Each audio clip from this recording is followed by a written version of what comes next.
WEAL News 8 Storm Team Forecast with meteorologist TJ Springer.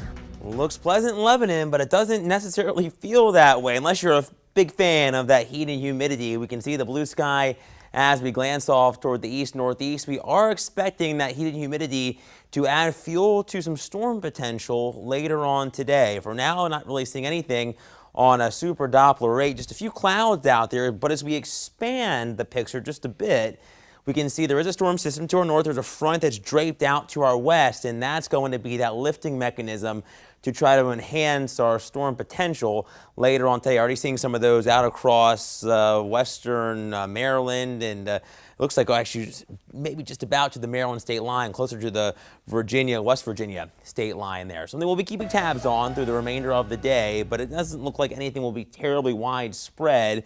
But we are expecting a couple on the stronger side with temperatures in the low to middle 90s. That's why we have the impact period going. Through the overnight, we could see some of those still possibly a little stronger earlier on before they start to fizzle out. Low to mid 70s for our overnight temperatures, which is pretty steamy. Then tomorrow back into the middle 80s to near 90. And again, with our next disturbance moving in and that heat and humidity could have some afternoon and evening thunderstorms, some of which may be slightly strong. We're at 84 in Lebanon, 90s now in Gettysburg and Carlisle. It's 88 in the White Rose City. We're also in the upper 80s from Lancaster up to the capital with dew points pretty close to the 70-degree mark. That's pretty steamy. It's almost in that oppressive feeling air mass. Really, once you get past 70, you're in that steamy, really thick, soupy air, but this is pretty much in that realm. We are expecting both factors, the heat and humidity both, to enhance that chance for stronger storms. That's why we have a slight risk draped across most of the area, but it's kind of a conditional risk.